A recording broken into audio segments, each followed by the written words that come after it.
तो कहते हैं लव एट फर्स्ट साइट, तो लव एट फर्स्ट साइट कुछ नहीं होता, attraction is the first sight जरूर हो सकता है। तो रिलेशनशिप क्या होता है? एक म्यूचुअल रेस्पेक्ट। जब रेस्पेक्ट होगी तो लव भी होगा, अटेंशन भी आएगी, आप केयर भी करेंगे एंड लॉन्ग टर्म का एक रिलेशन बनता है। और इसी को हम बोलते हैं रिलेशनशिप। फीमेल्स के साथ बहुत दिक्कतें रहती हैं सुधांशु जी। सबसे ज्यादा मेंटली चैलेंजेस जो रहते हैं उन्हीं के साथ रहते हैं, क्योंकि हार्मोन्स आपके चेंज हो रहे हैं लगातार। मेल के साथ नहीं रहती उतनी दिक्कतें। आप खुद सोचिए, ये दो लाइन मैंने आपको बोली, यू आर लाइफ और you are part of life. शादी के बाद कोई भी लड़का क्या एक्सपेक्ट करता अपनी वाइफ से? तो आज के समय में जो शादियां हो रही हैं वो लड़के की हो रही है। एक सास को भी पता होना चाहिए कि हमारी जो बहू आ रही है, आज जो मैं अच्छी बहू थी, हो सकता है उसके अंदर वो चीजें ना हो सकता है क्या होगी ही नहीं। ट्रू। रेड फ्लैग को इग्नोर करने का साइकोलॉजिकल वजह क्या होती है? रेड फ्लैग का मतलब होता है वार्निंग। आपको वार्निंग मिल रही है, आपको बार बार दिख रहा है कि कहीं कुछ कमी है उस लड़के में या उस लड़की में। लाइक अगर कोई लड़का बहुत गुस्सा करता है, आपको पता है कि भाई ये तो छोटी छोटी बात पे गुस्सा करता है या बहुत एग्रेशन दिखाता है, पर ये आपके लिए रेड फ्लैग था। ब्रेकअप के बाद हील होना क्यों जरूरी है? ब्रेकअप का क्या मतलब होता है? किसी से हम इतना ज्यादा इमोशनली अटैच थे कि अचानक कुछ ऐसा हुआ। कई बार आपकी गलती होती है, कई बार आपकी गलती नहीं भी होती है, पर हम उस चीज के लिए तैयार नहीं थे।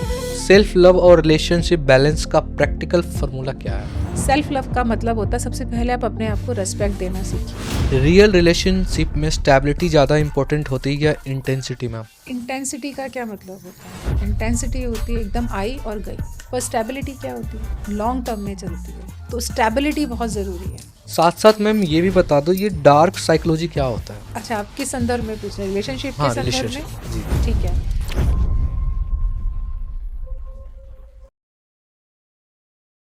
एंड गाइस, वीडियो पसंद आता हो आप लोगों को तो प्लीज़ चैनल को सब्सक्राइब जरूर करें और अपने फ्रेंड्स एंड फैमिली को जरूर शेयर करें, ताकि हम आपके लिए और अच्छे से अच्छे गेस्ट ला सके।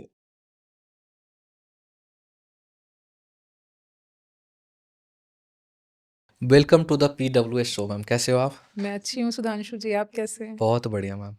अभी भी आपको पता है फैब का मंथ स्टार्ट हो गया। मैंने बचपन से मतलब डेट शीट स्कूल का देखा है।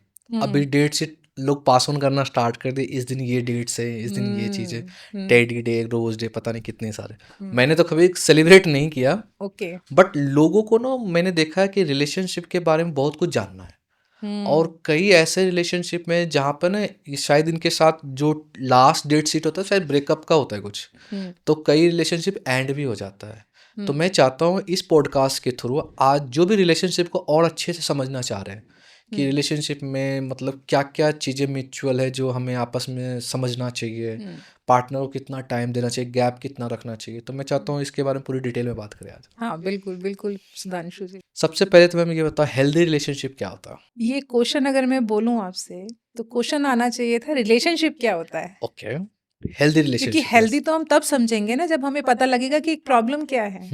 तो रिलेशनशिप क्या होता है?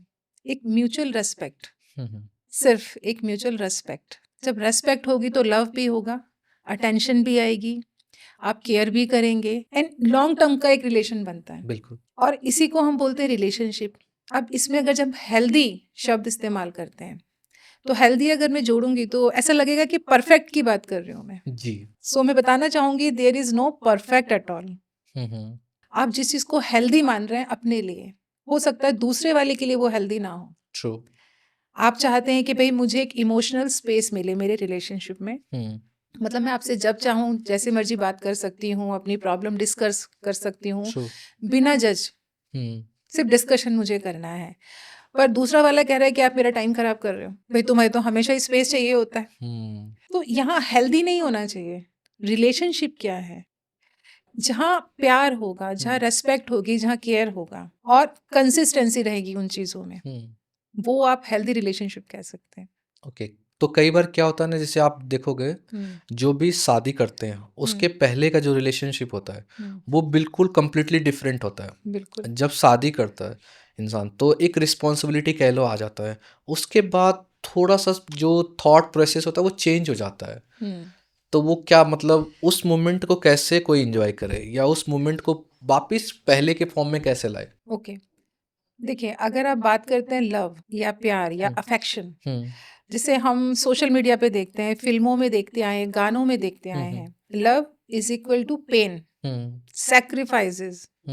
देखा है ना फिल्मों में हीरो और हीरोइन जब कुछ हो जाता है तो पूरी तरह से टूट जाते हैं, फिर साइकोलॉजिस्ट के पास जाते हैं, फिर पिल्स खा रहे हैं। वो उन्हें पता नहीं लगता वो प्यार है या अफेक्शन था या अट्रैक्शन था। एक प्यार जो 16 साल की उम्र में हो रहा है, जिस बच्चे को भी ये नहीं पता है कि मुझे पढ़ाई में आगे क्या करना है, मेरे हार्मोन्स कैसे चेंज होते हैं, मुझे हाइजीन का क्या ध्यान रखना है, क्या दोस्ती करनी है, क्योंकि सब दोस्त होते हैं उस एज में आपके। पर ये सोशल मीडिया, मूवीज, आपके गाने जो लोग गाते हैं जब दुखी हो जाते हैं तो उन्हें लगता है कि ये प्यार है, क्योंकि आपने सुना, आपने महसूस नहीं किया, आपको नहीं पता प्यार क्या है। अगर प्यार की मैं डेफिनेशन बोलूँ सुधांशु जी, प्यार की कोई डेफिनेशन नहीं है एक, सबके लिए अलग अलग है। जब आप एक बच्चे होते हो तो आपके लिए प्यार सिर्फ आपकी मदर होती है, सिर्फ आपकी मदर, या फिर जो गिफ्ट लेके आ रहा, हाँ, या जो गिफ्ट लेके आ रहा है, पर फिर भी मदर उसको ओवर पावर कर देती है। यू नो, हम लोग जैसे साइकोलॉजी में कहते हैं कि एक अटैचमेंट स्टाइल होता है आपका। जैसे बच्चा छोटा है, इन्फेंट है, अभी कुछ नहीं पता, बोलना नहीं जानता, चलना नहीं जानता, अपने जेस्चर से अपनी माँ को बताता है, स्माइल करेगा, कूइंग करता है, हाथ पैर मारेगा, तो माँ को पता लग गया उसे भूख लग रही है, जो उसको ज़रूरत है मेरी, क्या उसके पेट में दर्द तो नहीं है। यू नो, अटैचमेंट स्टाइल है उस बच्चे का। अब वो स्कूल में जा रहा है, अब किसी दोस्त ने उसका हाथ पकड़ लिया, वो रो रहा था, उसने कहा चलो चुप हो जाओ, तो मेरा खाना खा लो। कोई टीचर आ जाती है, एक आती है कि बहुत डांटती है, थप्पड़ भी पड़ जाते हैं स्कूलों के अंदर, और कोई आता है प्यार से समझा रहा है, तो क्या हुआ, एक अटैचमेंट हो रहा है। अब मेरा साथ में मेरा दोस्त है, अब वो मेरे को होमवर्क में हेल्प करता है, मुझे कोई प्रॉब्लम हो जाती है तो हेल्प कर रहा है, अटैचमेंट वहाँ भी हो रहा है। पर वो अटैचमेंट को आप लव नहीं बोल सकते।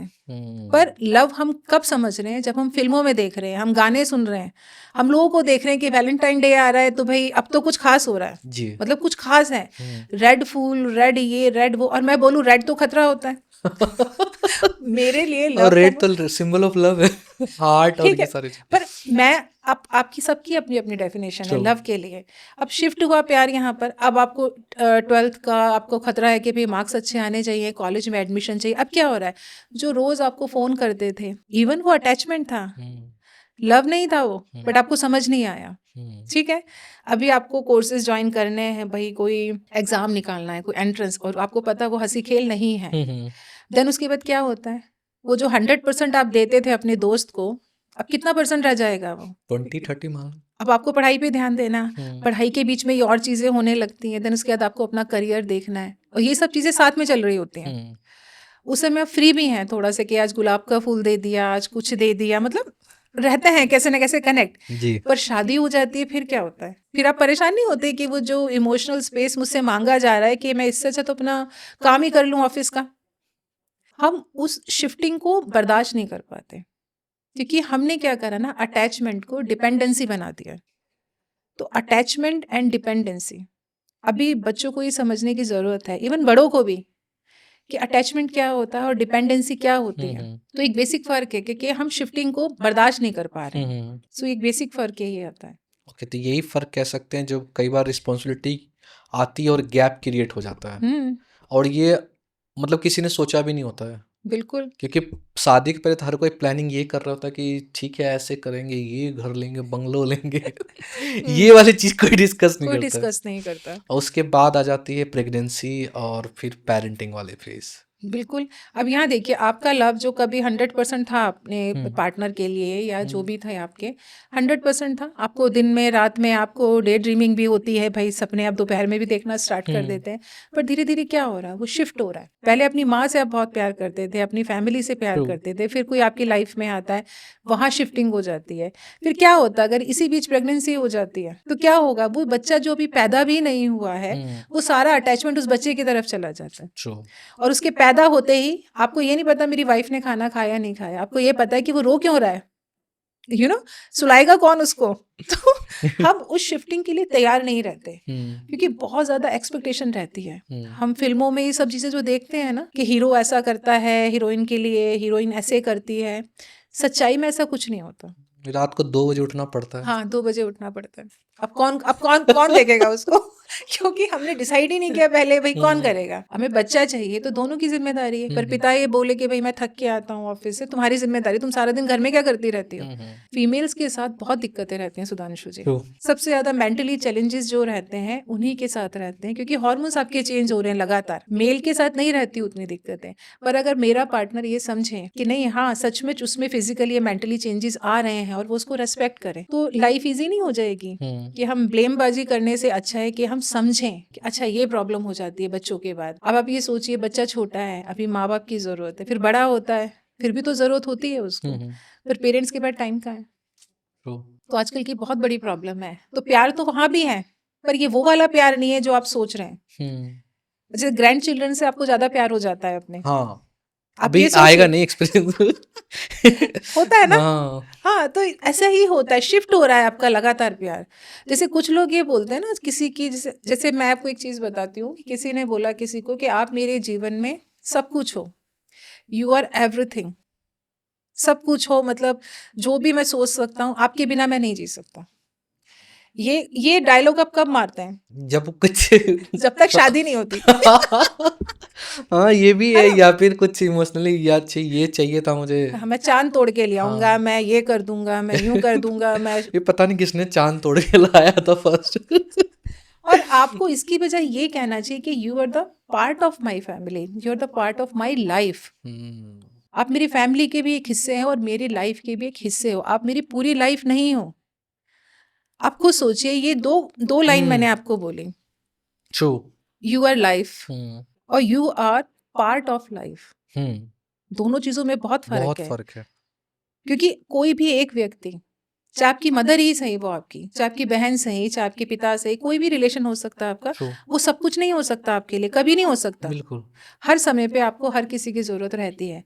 तो हम अपने स्पाउस को या अपने पार्टनर को अगर शुरू से यही चीजें समझा रहे हैं कि आप उसका एक हिस्सा हो, तो वो एक्सपेक्टेशन नहीं होंगी। पर आप शुरू में ही उसको ये बता दो कि मैं तुम्हारे लिए नया घर खरीद दूंगा, बड़ी गाड़ी ला दूंगा, किसी को तुम्हारे सामने बोलने नहीं दूंगा, तुम बताओ तुम क्या चाहती हो या चाहते हो, होता है ये जो होती हैं घरों में लड़ाइयाँ, कॉन्फ्लिक्ट्स हो रहे हैं फैमिलीज के अंदर इस चीज़ को लेके।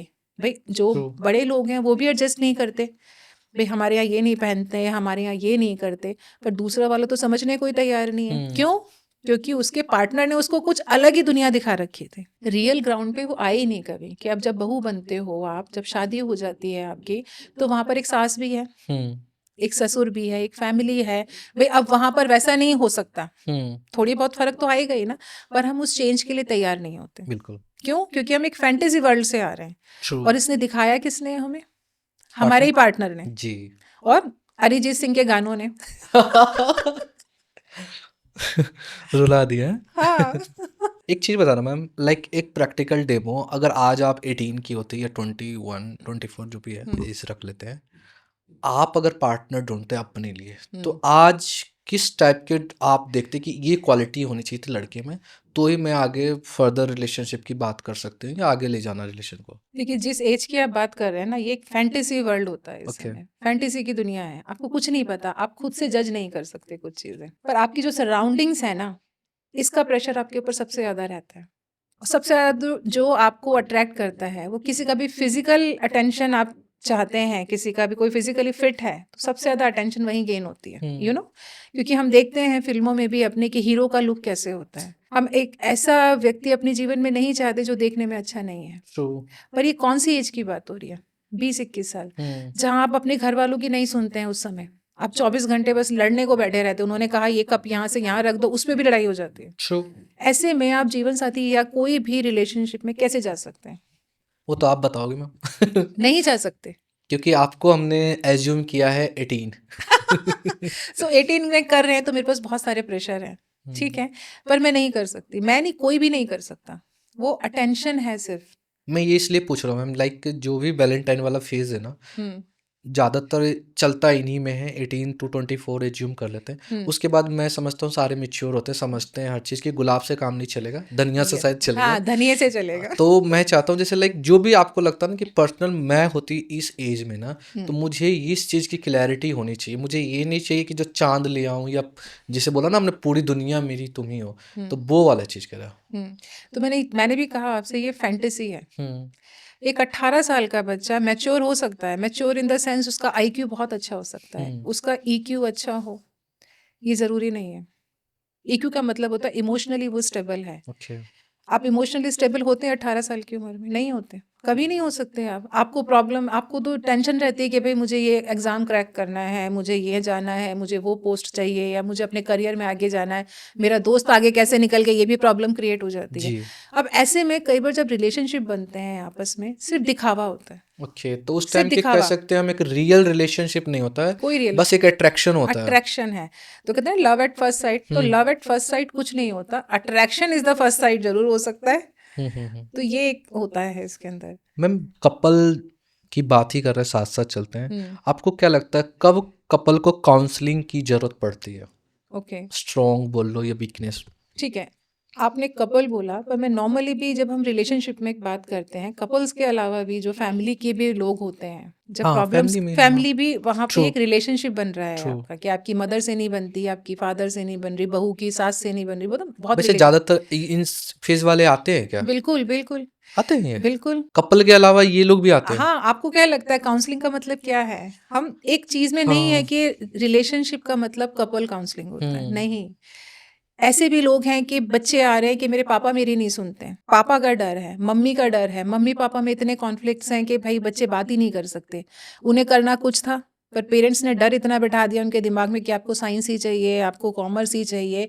वहाँ इतने कॉन्फ्लिक्ट्स हैं, बच्चे चाहते हैं कि हम मॉडल बनना चाहते हैं, पर पेरेंट्स कहते हैं नहीं। तो यहाँ भी रिलेशनशिप में क्या आ रहे हैं, कॉन्फ्लिक्ट्स आ रहे हैं। तो जब भी आपको कॉन्वर्सेशन में, जब भी आर्ग्यूमेंट्स में बदल जाए, वो जब भी बात करो आर्ग्यूमेंट्स में बदल जाती है, तो आपको ज़रूरत है किसी तीसरे व्यक्ति की। और तीसरा व्यक्ति कौन है? वो प्रोफेशनल हेल्प। प्रोफेशनल में साइकोलॉजिस्ट होते हैं, काउंसलर्स होते हैं, या कोई ऐसा व्यक्ति जो आपको जज ना करे, आपकी प्रॉब्लम को समझे। पर गलती तो कुछ और ही करते हैं लोग। क्या करते हैं? मामा को फोन करते हैं, बुआ को फोन करते हैं। गलत है ये। अभी क्या होता है, जैसे सपोज अगर कोई लड़की है, बहू बन के आती है, वो भी इसकी शादी हुई है, आप क्या समझ रहे हैं कि उसकी सास से अगर वो कोई शिकायत करती है अपने पति की या किसी की, तो उसकी सास किसको फेवर करेगी? आप खुद सोचिए ना। अगर वही लड़की अपने घर शिकायत करे कि मेरे पति तो अच्छे हैं, मेरी सास खराब है, वो करवाती हैं सब चीज़ें, मेरी नंद खराब है, या मेरे घर में जो और परिवार के लोग हैं, तो उसके परिवार वाले क्या बोलेंगे उसको? ऑब्वियसली तो वो उसी को फेवर करेंगे ना, नहीं नहीं तेरे को काम करने की जरूरत नहीं है, ऐसा कर, अलग रह लो, ऐसा करो, अपना देख लो, अपना स्पेस ढूंढो, तुम पढ़ी लिखी हो। अब यहाँ पर क्या हुआ, जज हो रहा है, क्योंकि वो मेरी बेटी है तो मैं उसके पक्ष में बात करूंगी, और जो बेटे वाले हैं वो बेटे के पक्ष में बात करेंगे, बेशक वो कुछ भी करता हो, पर उनकी तरफ से क्या आएगा, नहीं नहीं मेरा बेटा तो बहुत अच्छा, बहू ही खराब है। तो जब हम ऐसे व्यक्तियों को लेते हैं, तो आप ये समझिए चीज़ें ठीक होने की बजाय खराब हो जाती हैं। पर जब आप काउंसलिंग सेशंस में आते हैं, तो एक ऐसा स्पेस है जहाँ पर आप अपने इमोशंस को एक्सप्लोर कर सकते हैं, अपनी प्रॉब्लम्स को बता सकते हैं, अपनी वीकनेसेस को बता सकते हैं कि भाई ये प्रॉब्लम है। कई बार कुछ चीज़ें ऐसी होती हैं सुधांशु जी कि हम अपनी फैमिली में डिस्कस नहीं कर सकते, और अगर कहीं गलती से हमने कर भी दी कि चलो भाई थोड़ा प्यार था, हमें इमोशनली अटैचमेंट था, तो पर वो उस चीज़ को यूज़ भी करते हैं आपकी जिंदगी भर। हाँ, कि अच्छा इसमें तो कमी थी, अरे हमें पता है इसने क्या किया था। पर एक काउंसलर या साइकोलॉजिस्ट ये सब नहीं करेगा, वो देखेगा कि अगर आप चाहते हैं रिश्ता बना रहे तो बदलना तो पड़ेगा, पर अगर आप बदलना ही नहीं चाहते तो वो भी कुछ नहीं कर पाएगा। तो जब भी आपकी कॉन्वर्सेशन छोटी छोटी सी चीज़ हो, चाहे बड़ी टॉपिक्स हो जाए, आर्ग्यूमेंट्स में चेंज हो रहे हैं, तो आपको ज़रूरत है। और आज के युग के बच्चे तो मैं कहती हूँ उन बच्चों जैसा कोई जनरेशन मैंने नहीं देखी है। ट्रू। बहुत समझदार हैं, चीज़ों को समझते हैं। अगर वो अपनी फैमिली को एंजॉय कर रहे हैं तो पार्टीज भी एंजॉय करते हैं। आप उन्हें देखिए, वो कुछ भी खा रहे हैं पी रहे हैं, पर मंदिर ज़रूर जाएंगे। उन्हें ये पता है कि साइंस कैसे वर्क कर रहा है, उन्हें पता है कि हनुमान जी अगर हैं तो कैसे कैसे मंदिर में जाते हैं हनुमान जी के लिए, क्या क्या सब चीज़ें आप देखेंगे। अभी इस साल नए साल पे मंदिरों में मंदिर प्रशासन को बोलना पड़ा कि भैया मत आओ। और ये बहुत कम ही देखने को मिलता है। क्या आप पिछली जनरेशन से, जो आपकी जनरेशन रही, हमारी रही, कभी ऐसा होता था कि इतना ज़्यादा भीड़ हो गई है? सही से क्वेश्चन भी नहीं पूछ पाते थे। आज तो कोई भी देखो, मैं इंस्टाग्राम पे देखता हूँ, ये शार्क टैंक में देखा हूँ, 13-13 साल के लोग आते हैं। एक ऐसी एनर्जी है कि आपको यूज करना नहीं आता उनको। हमने शायद अपने पेरेंट्स से सवाल नहीं पूछा होगा कि ऐसा क्यों है, उन्होंने कहा कि भाई यहाँ जाना, अच्छा जाना, शादी करनी, अच्छा करनी है। आज के बच्चे पूछते हैं, और ये अच्छी चीज़ है। जब हम प्री मैरिटल काउंसलिंग का एक पार्ट रहता है हमारा सुधांशु जी, मतलब अब ये सोचिए कि प्री मैरिटल काउंसलिंग की बात हो रही है, पहले तो कोई नहीं पूछता था ये सब चीज़ें, पर इसके अंदर हम लोग देखते हैं कि पर्सनैलिटी ट्रेट्स क्या हैं आप दोनों के, जो आपके स्पाउस हैं या जो पार्टनर हैं, क्योंकि रिलेशनशिप एक अलग चीज़ है, जब शादी हो जाती है तो एक अलग हो जाती है दुनिया, बहुत चीज़ें बदल जाती हैं, तो क्या आप उसके लिए तैयार हैं? बट उस फेज पे कोई एग्री भी करने के लिए तैयार होता है क्या? यही तो बात है। अभी आप 6 साल एक साथ थे, पर 6 महीने शादी आपकी टिक नहीं रही है, क्यों? आपने तो वो चीज़ें डिस्कस ही नहीं करी थी कभी। तो हम क्या करते हैं उस केस के अंदर कि मतलब भाई क्या आज डिस्कस करेंगे मैम? एक चीज़ मुझे थोड़ा-सा और हाँ, प्रैक्टिकल बात ठीक है, करता हूँ। प्रैक्टिकल बात करते हैं। शादी के बाद में मतलब मैं क्या करना, मुझे मतलब मुझे चाय लेके आना है, या जो हमारे जो ट्रेडिशन चल रहा है स्टार्टिंग से कि पेरेंट्स के लिए अर्ली मॉर्निंग चाय बनाना है। अब शायद उसकी हैबिट ही 8 बजे उठने की हो, मेरे पेरेंट्स शायद 6-7 बजे न्यूज़पेपर पढ़ रहे हो, 8 बजे है ना, तब तक उनको चाय कॉफ़ी चाहिए। तो क्या एक-एक चीज़ डिस्कशन कर रहा अगर कोई कर लेगा रियल में, तो लगता है आपको रिलेशनशिप तक नहीं, जाएगा? देखिए कुछ कुछ जो इम्पोर्टेंट टॉपिक्स होते हैं उन पे हाँ। डिस्कशन हमेशा होना चाहिए, चाहे वो लव मैरिज है, चाहे अरेंज है। आजकल तो अरेंज मैरिज भी लव मैरिज जैसी ही है, हाँ, क्योंकि आप लड़का-लड़की देख लिया आपने, सब पेरेंट्स ने देख लिया, पर फिर वो घूमना-फिरना वो होता सब है। शेयर करते हैं चीज़ों को अपनी। तो हमें क्या बात करनी चाहिए उस समय? हमें फाइनेंस पे बात करनी चाहिए। हमें ये देख के शादी नहीं करनी है कि जो लड़का है उसके पिता बहुत बड़े ऑफिसर हैं, या उसकी मम्मी बहुत बड़ी ऑफिसर हैं, या बहुत पैसे वाले लोग हैं, या फैमिली में सब अच्छे हैं फाइनेंशियली। हमें ये देखना जब आपकी बेटी वहाँ जा रही है या मुझे उस लड़के से शादी करनी है, तो उसका अपना फाइनेंस पे कितना होल्ड है, वो खुद क्या करता है। देखिए शादी के बाद कॉन्फ्लिक्ट्स होना बहुत नॉर्मल सी चीज़ें हैं। कल को अगर पेरेंट्स बोले कि भाई जाओ उठा के, हमारी तरह से नहीं चल रहे, तुम जाओ, तुम कैसे करोगे उसको? मैंने वही कहा, फैंटेसी वर्ल्ड से बाहर निकलिए। फैमिली को ज़रूर डिस्कस करिए अपनी, कि भाई मैं जॉइंट फैमिली से आता हूँ। मेरे पास अब ये केस हुआ था ऐसा ही, लड़की जो थी वो सिंगल थी ठीक है। अपने परिवार की, और उसकी फैमिली शायद लॉयर थे दोनों, मतलब उसके मम्मी पापा, और वो कुछ मतलब वो शायद मास मीडिया से थी, वो लड़की वो कर रही थी उस समय, और जो लड़का था वो जॉइंट फैमिली से था। जॉइंट फैमिली के अलग तरीके होते हैं, अलग अलग डायनामिक्स होते हैं जॉइंट फैमिली में, कि डिसीजन एक नहीं ले रहा, आपके जो बड़े होंगे वो डिसीजन लेंगे आपकी लाइफ के, होता है। और हम इसको रेस्पेक्ट भी बोलते हैं कई हो बार कि सकता है भाई मूवी देखने भी जाओ तो फैमिली जाती है। फैमिली जाती है, होती है, बहुत चीज़ें होती हैं, ये सब चीज़ें हमें डिस्कस करना चाहिए कि भाई हमारी फैमिली में इतने लोग हैं, हम लोग बहुत प्यार से रहते हैं, कि मम्मी का नेचर ये है, पापा का नेचर ये है, कि भैया हैं या भाभी हैं या चाची हैं या जो भी आपके साथ रहता है, आपको अपनी फैमिली के बारे में डिस्कस करना चाहिए। और ये उस लड़की या लड़की की भी जिम्मेवारी कि वो समझे उस चीज़ को, कि भाई मैं जिस फैमिली में जा रही हूँ वहाँ पर कैसा नेचर है लोगों का, और ये जिम्मेदारी आपके पार्टनर की बनती है। ठीक है। बेस ही मुझे क्या लगता है मैम, इन सब चीज़ों में ओवरऑल जो समझ में आता है ना, बेस ही हमारा शायद झूठ होता है। झूठ होता है, क्योंकि ना जो आपने सारी चीज़ें बताई ना, मैं वो अगर रियल में कनेक्ट कर पाता हूँ ना, तो कोई भी इतनी डिटेल बात ही नहीं करता। वो ये चीज़ करता है कि हम लोग मैनेज कर लेंगे, सेपरेट हो जाएंगे, ज़्यादा दिक्कत होगा अलग हो जाएंगे। यही प्रॉब्लम है, क्योंकि आपने अपना माइंडसेट वैसा ही बनाया हुआ है। क्या बोला, तुम पढ़ी लिखी हो ना, तुम कमा सकती हो ना, ज़्यादा बोले तो अलग हो जाना, हाँ, तुम खुद संभाल लोगी। और मैं उन लोगों को भी देख रही हूँ सुधांशु जी, 10-10 साल 12-12 साल के बच्चे हैं जिनके, पर आज वो ये बोलते हैं कि हम तो सिर्फ बच्चों के वे से जी रहे हैं। तो आपको पता लग रहा है आप क्या बोल रहे हैं, आप उन बच्चों को क्या दे रहे हो। ऑब्जर्वेशन बहुत बड़ा टूल है साइकोलॉजिकल, बच्चे वो सब ऑब्जर्व कर रहे हैं, आप उनकी भी मैरिटल लाइफ, उनके भी रिलेशनशिप खराब कर दोगे। उन्होंने यही देखा ना, उन्होंने यही सीखा। अभी जब हम प्री मैरिटल काउंसलिंग की बात कर रहे थे, क्योंकि लोगों को लगता है कि शायद ये कोई नहीं पूछता ये नहीं चीज़ें, है, पर नहीं पूछता पूछनी चाहिए, 100%। पूछनी चाहिए, मैं कह रही हूँ पूछनी चाहिए आपको। और एक बहुत इंपॉर्टेंट चीज़ जो मैं अभी केस अगर आप बोलेंगे तो हम डिस्कस करेंगे उस केस को, कि आपके अंदर कोई फिजिकली या मेंटली कोई प्रॉब्लम है, कुछ भी, आपको बीपी है, शुगर है, आपको एंजाइटी की प्रॉब्लम है या डिप्रेशन है, वो लड़का है चाहे लड़की है, वो डिस्कस जरूर करिए। एक केस ऐसे हुआ था सर कि मतलब वो 6-7 साल से रिलेशनशिप में थे, लड़का जो था वो बिल्कुल जॉइंट फैमिली और वो ऐसे अथॉरिटेटिव फैमिली से आता था जहाँ पर जो उसके दादाजी थे वो फैसला लेते थे, और वो लड़की दिल्ली से थी, यहाँ अच्छा कमा रही थी, या वो शायद वो 2 भाई या बहन ऐसे कुछ, उसकी भी फैमिली में बड़ी नहीं थी पर छोटी थी, बट यहाँ पर वो इंडिपेंडेंसी थी कि बच्चे जो चाहे कर सकते हैं। अभी क्या हुआ, जब रिलेशनशिप चलता रहा तब तो कोई बताता नहीं है, नहीं जब बताता। शादी की बात होती है तब घर में डिस्कस होता है उन चीज़ों का, कि 4 भाई लोग हमें और शादी एक्स्ट्रा आते हैं करनी ज्ञान देने। है या नहीं करनी, पूछा नहीं जाता, बताया जाता है। जी। सो वहाँ से मना हो गया वो रिश्ता, उन्होंने कहा नहीं हमें ऐसी लड़की नहीं चाहिए, कमाने वाली नहीं चाहिए। ठीक है, सबकी देखो, सबको वैल्यू करनी चाहिए, सबकी अपनी सोच है, हम गलत या सही पे बात नहीं कर सकते यहाँ पर। आप ये देखिए, उस चक्कर में वो लड़का एंग्जाइटी उसको होने लगी, ठीक है, थोड़ा टाइम उसे ऐसा लगा कि शायद ऐसे ही हो रहा होगा, मुझे थोड़ा डर था उसको या जो भी था वो।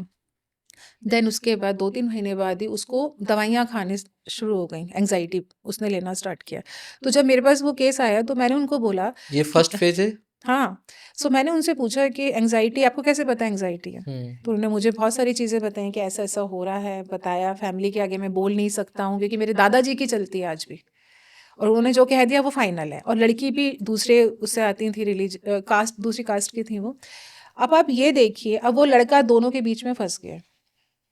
तो मैंने बोला तो डिसीजन तो आपको लेना है भाई। अगर आप शादी करते हैं तो आप अपनी फैमिली के साथ कैसे एडजस्ट करेंगे?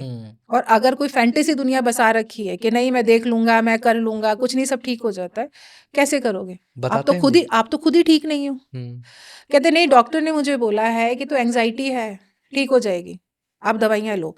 मैंने कहा उस लड़की को पता है आपको एंग्जाइटी की प्रॉब्लम है? कहते नहीं, मैंने उसको नहीं बताया। मैंने उसको बोला क्यों नहीं बताया आपने? अगर आप एंग्जाइटी की पिल्स ले रहे हैं, खाते हैं, डॉक्टर के पास जा रहे हैं, तो क्या उसको राइट नहीं है पता होने का? बिल्कुल है।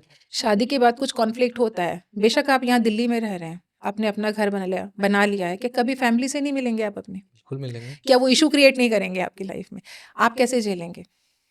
तो कहते नहीं, मुझे लगता नहीं है वो मान जाएगी। मैंने कहा पर अगर वो समझदार होगी ना तो वो मना कर देगी, क्योंकि लव का मतलब सेक्रीफाइसेस नहीं होता, पेन नहीं होता है। जो व्यक्ति इतनी बात को नहीं एडजस्ट कर पा रहा है, शादी के बाद फिर बच्चे की है, और फिर जॉब्स, आपको पता ही है अप्स एंड डाउन कितने ज़्यादा चलते हैं लाइफों के अंदर।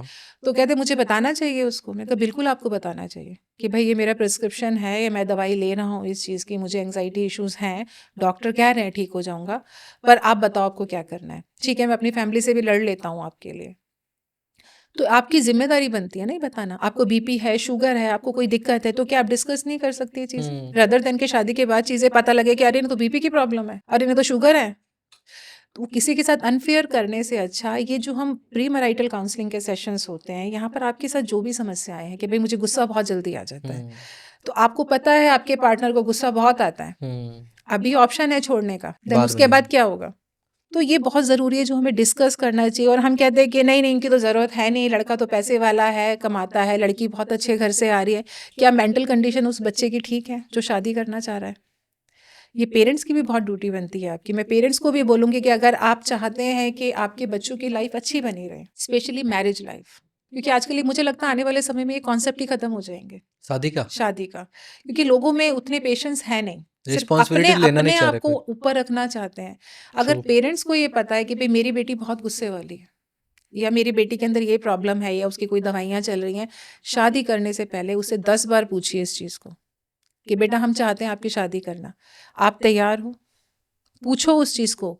और देन उसके बाद वो जो लड़का है या जो लड़की है, जो उसका पार्टनर होगा, उससे बात कीजिए कि भाई उसको वो प्रॉब्लम है, भाई ये थोड़ी इसकी मेडिसिन चलती है, उसमें क्या गलत होगा? आप मुझे बताइए, पहले ही डिस्कस होना चाहिए ना। ये वाली मूवी मेरे हिसाब से मैंने लास्ट हम साथ साथ देखा। मैंने हम साथ साथ देखा, किसके हम साथ? साथ साथ हैं मूवी, मतलब फैमिली के साथ देखा था। जो आपने चीजें डिस्क्राइब की ना, उसके बाद से आज तक कोई ऐसी मतलब मूवी नहीं बने जहाँ पर ना हर चीज डिटेल बताया गया। बिल्कुल नहीं बताते। जो सलमान खान का बड़ा भाई विवेक होता है, उनके एक हाथ ना वर्क नहीं करता सही से। हाँ, यस यस। तो शादी बिजनेस फैमिली होते दोनों, तो दोनों रिश्ता तय हो जाता, मतलब पूछना तो होता नहीं है, दोनों को सब कुछ सही था, फाइनेंशियल और सब कुछ।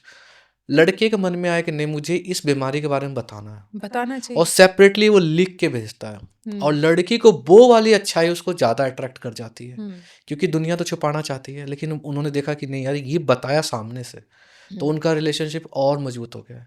अब हमारे जो नए लेटेस्ट मूवियाँ आ रही है, उसमें तो यही आ रहा है ना, बताया स्विच किया।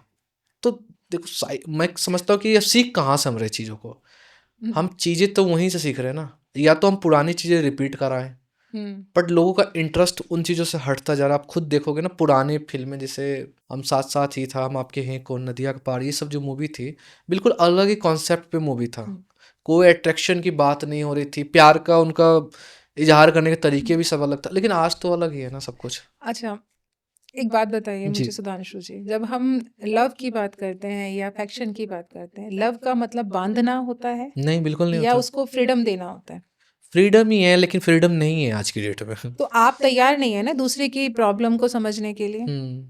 आज जिस युग में हम जी रहे हैं, आप ये सोचिए सब चीजें ऑनलाइन है, सब चीजें ऑनलाइन है। जी बिल्कुल है। तो लोगों ने दिमाग में क्या डाल लिया अपने, हमारे पास ऑप्शंस बहुत हैं, जबकि रिलेशनशिप में ऐसा नहीं होना चाहिए। हाँ, अगर हम एक ट्रू रिलेशनशिप की बात करें, कोई भी रिलेशनशिप, अगर हम अपने पार्टनर को स्पेस नहीं ऑप्शन देंगे, से मतलब आपका यही था। आप ये सोचिए ना, अगर आप चाहे अभी शादी नहीं हुई है या आप लिव इन में रह रहे हैं, आजकल तो पता है आपको कितने सारे टर्म्स यूज होते हैं, सिचुएशनशिप, लिव इन। आप ये सोचिए, ये जो है ये एक तरह से देखा जाए तो सिर्फ नाम है। मतलब आप वो लॉन्ग टर्म वाले रिलेशनशिप का मतलब नहीं है यहाँ पर। यहाँ पर वो नहीं है कि रिस्पॉन्सिबिलिटी है कि हम बदलने को तैयार हैं। यहाँ ये मतलब है कि जब मुझे लगेगा कि अब नहीं हम बर्दाश्त कर पा रहे या चीजें समझ रहे हैं, तो हम अलग हो जाएंगे। तो यहाँ पर हम इस कॉन्सेप्ट को भी देख सकते हैं कि कहीं ना कहीं हम रिस्पॉन्सिबिलिटी से भाग रहे हैं। शादी मतलब रिस्पॉन्सिबिलिटी। एक सिचुएशन और मैं देना चाहता हूँ मैम। एक सिचुएशन में आप लड़का खुद हो, हाँ। एक सिचुएशन में लड़की। शादी के बाद कोई भी लड़का क्या एक्सपेक्ट करता अपनी वाइफ से, हमारे फैमिली में आप घुल मिल जाओ, जैसे मेरे लिए मेरी बहन मम्मी पापा सब है, वैसे आप भी एक्सपेक्ट कर लो, है ना। और सेम लड़की भी चाहती है। तो वो वाला सिचुएशन होता नहीं है किसी के पास, क्योंकि शायद इतना पेशेंस और सारी चीजें होती नहीं है, क्योंकि ना हम इसके पहले इतने ओपन भी नहीं होते। कई बार हम ये सोचते हैं कि शायद मैं आगे से चीजें अप्रोच करूं, वो नेगेटिव आ जाए। फैमिली भी सेम सोचती है। कई बार फैमिली करना चाहती है तो वो सोचते हैं कि यार कभी ये ना सोचे कि बहू की यार मेरी मम्मी तो कुछ ज़्यादा ही है ना, बेटा खाना बनाना, मतलब कई बार आगे से कोई बोल देता तो बहुत बुरा लग जाता। ठीक है, उन सब सिचुएशन को कैसे डील करोगे आप? ठीक है, देखिए अगर आप लड़के की बात करते हैं तो आज के समय में जो शादियां हो रही हैं वो लड़के की हो रही हैं। ओके। ये बहुत गहरा कॉन्सेप्ट है जिसको सबको समझना चाहिए। लड़की को आपके घर आना है। हाँ। क्योंकि आप इंडियन ट्रेडिशन के हिसाब से देखें तो यहाँ पर जो शादियाँ होती हैं वो फैमिली सेंट्रिक है। इसका मतलब ये हुआ कि फैमिली के इर्द गिर्द ही शादियाँ, देखा आपने, जैसे बुआ का रिश्ता अलग बनता है या फूफा के लिए बहुत सारी चीज़ें हैं, बहन का रिश्ता अलग है, उसके लिए वो मतलब सालियों के लिए जूता चुराई है, बहन के लिए वो दरवाज़ा खोलना, क्यों बनाई गई हैं? क्योंकि यहाँ पर क्या है, फैमिली सेंट्रिक है। ठीक है। दूसरी तरफ अगर हम वेस्टर्न को देखें, वेस्ट को देखें, तो वहाँ पर क्या है, इंडिविजुअल है। ठीक है। तो वहाँ पर माँ बाप की ज़रूरत नहीं है, वहाँ बस 2 जने होने चाहिए जिनको शादी करनी है और बात ख़त्म। वो अपनी ज़रूरतें खुद पूरी कर लेते हैं, अपनी पढ़ाई लिखाई, पैसा, अर्निंग, बच्चे सब वो अपने आप करते हैं। तो ठीक है, एक तो सबसे बड़ी चीज़ ये है। इसके बाद जब हम आज की बात करते हैं बच्चों की, जिस लड़के की आप बात कर रहे हैं उसका अपना व्यवहार कैसा है।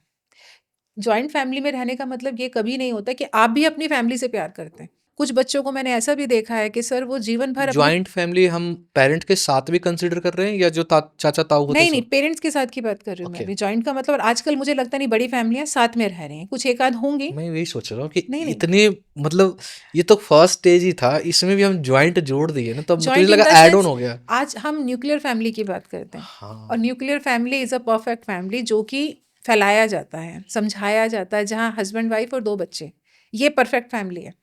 क्योंकि आपने यही सुना, आपने यही जाना, और आपकी कोशिश भी यही है कि मैं ऐसी ही फैमिली में रहूंगी, भाई बस मैं, मेरे हस्बैंड और मेरे बच्चे, बात खत्म हो जाती है। बट होम लोन वाले पिक्चर में तो दादा दादी भी होते हैं। नहीं, अब थोड़ा सा ट्रेंड बदला है चीज़ों को, लेकिन नहीं तो एक गाड़ी का भी आप दिखाते हैं, जो नॉर्मल गाड़ियाँ होती हैं कैसी होती हैं वो, 4 सीट कितने कितने लोग बैठेंगे उसमें। अब एक सास ससुर हैं, 2 बच्चे, आप हैं, हस्बैंड वाइफ है, कैसे आएंगे उसमें? एसयूवी की सेल बढ़ाओगे आप? अब वो बच्चा है जो वो लड़का है, क्या वो खुद अपनी फैमिली से अटैच है, अपनी मदर से, अपने फादर से? क्या वो वैल्यू करता है उन चीज़ों की?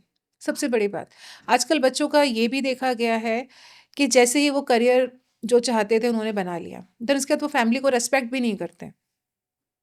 कभी कभार फ़ोन आ जाए कि आप ठीक हो नहीं हो, वो अलग चीज़ है, पर एक जो होता है ना, एक रेस्पेक्ट होती है, वो भी नहीं होती। क्यों? क्योंकि उन्होंने सीखा ही नहीं था कभी। वो उन्होंने करियर को ही फोकस किया, वो उन्होंने पा लिया, बाकी रिलेशन तो गए साइड में।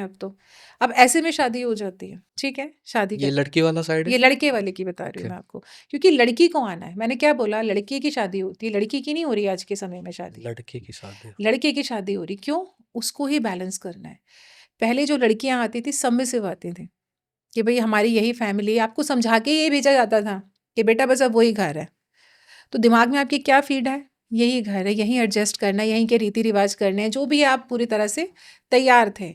पर अभी क्या है, ज़्यादातर वर्किंग है विमेंस, और जो मैंने अभी प्री मैरिटल के कुछ आपको कॉन्सेप्ट्स बताए, वो हम जो बाउंड्रीज होते हैं उसे क्लियर कभी करते ही नहीं है। करते नहीं, ये सच 100%। अब आप ये सोचिए, जो मैं काउंसलिंग वाली बात आपसे कह रही हूँ, अगर हम पहले से ही सेट हो जाए इन चीज़ों को लेके, पहले क्लियर हो जाए दिमाग में, भाई इनकी फैमिली में ऐसा चलता है, भाई मैं जिस घर में जाऊँगी, क्योंकि उसको कैसे पता लगा, उस लड़के ने बताया।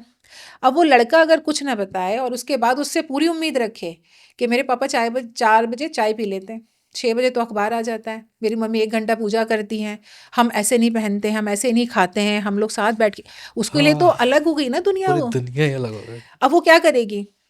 सबमिसिव तो आप छोड़ ही दीजिए आज के समय में, कि बोले कि कोई नहीं स्वामी, मैं सुनती हूँ करती हूँ क्या होगा? स्वामी तो बड़ी एग्रेशन होगा, गुस्सा आएगा।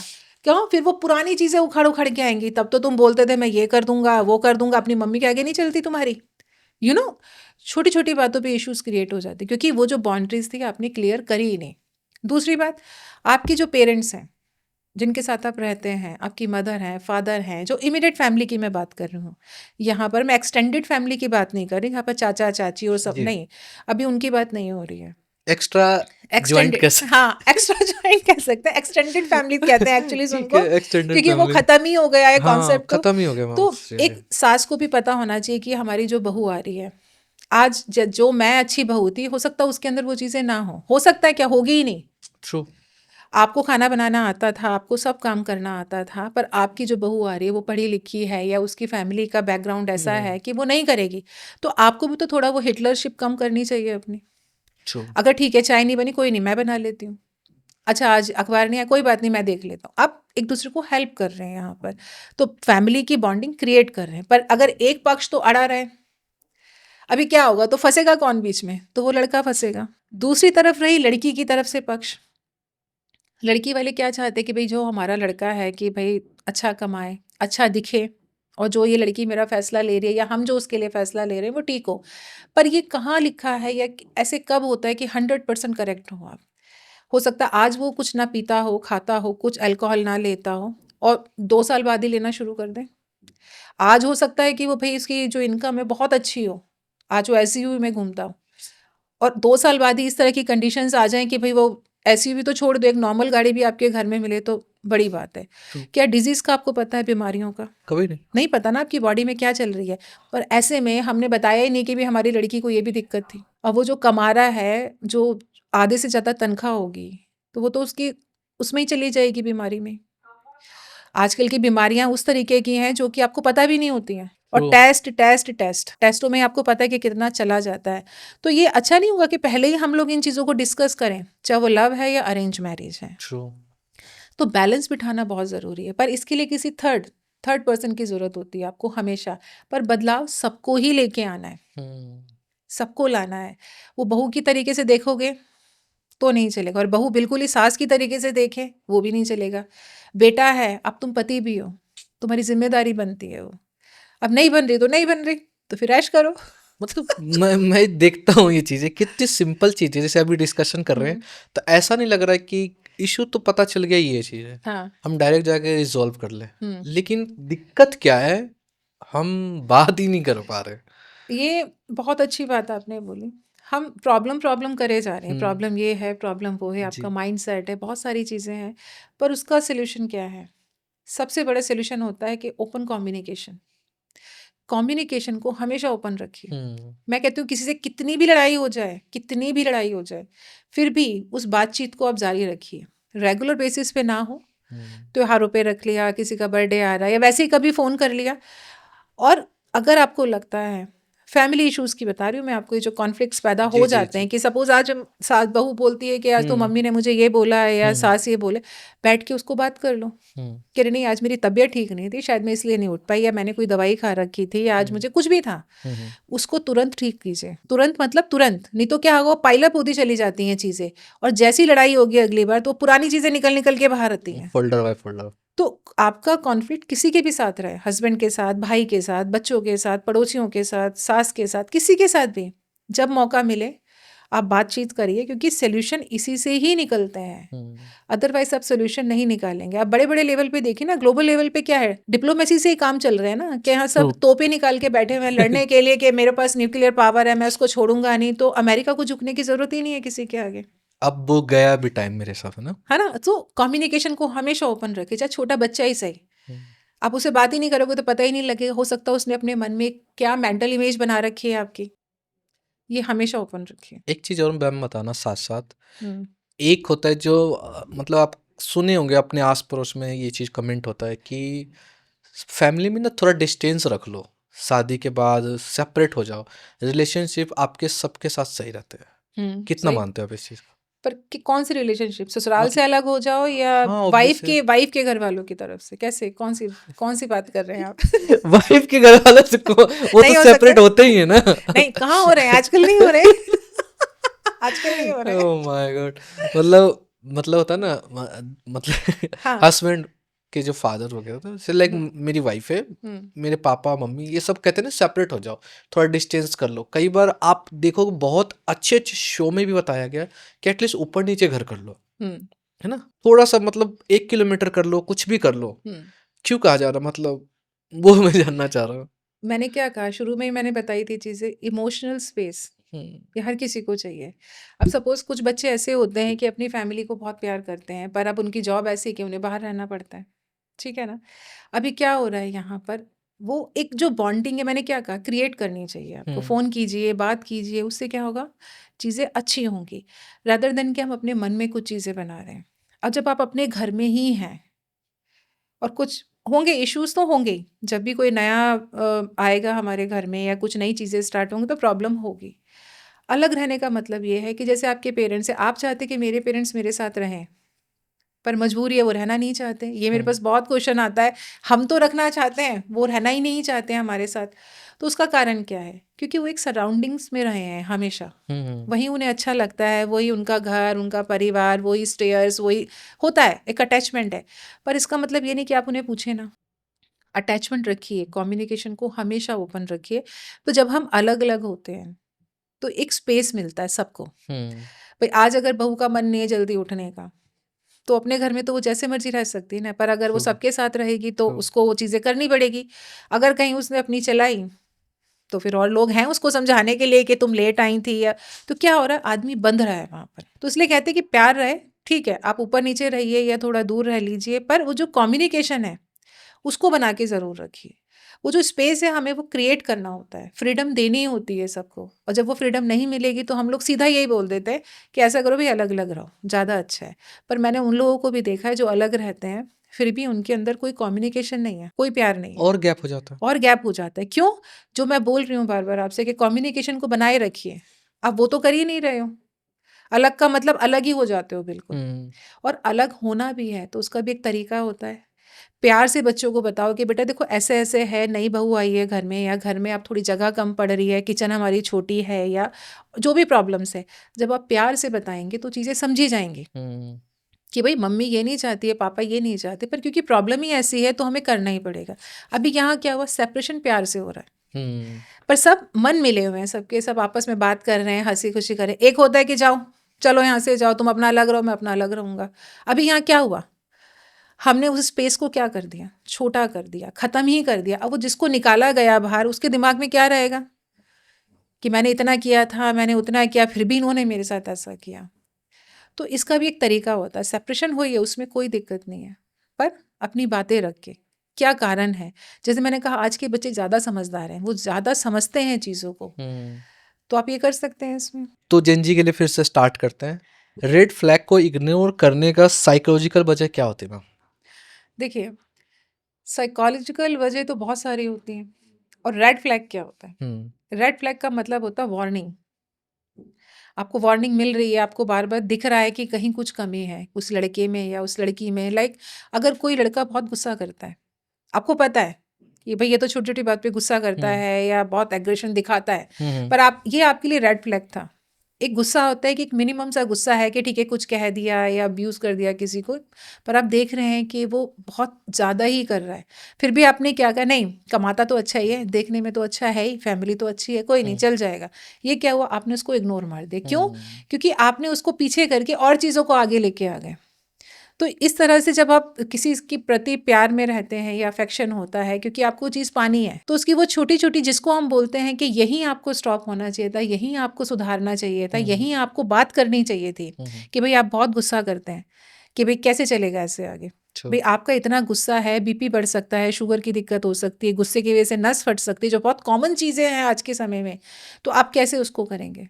पर हमने क्या करा, अरे ये तो होता रहता है, अरे होता रहता है। लाइक कबीर सिंह, शायद आपने देखी होगी जी जी मूवी, जी, आपने देखा उसमें से कितना गुस्सा है। बहुत एक्सट्रीम। अब आप ये सोचिए, अगर हम उसको हीरो मान रहे हैं और ऐसा हीरो आपका हस्बैंड बन जाता है, तो कितनी टेंशन वाली बात है। ट्रू। और जबकि उसको हमें साइड में करना था कि नहीं, इतना एग्रेशन बिल्कुल नहीं, किसी रिलेशनशिप में नहीं चलेगा, वो एक अच्छा भाई नहीं बन सकता, वो अच्छा पति नहीं बन सकता, वो किसी रिलेशनशिप में नहीं जा सकता, वो बेटा भी अच्छा नहीं बनेगा।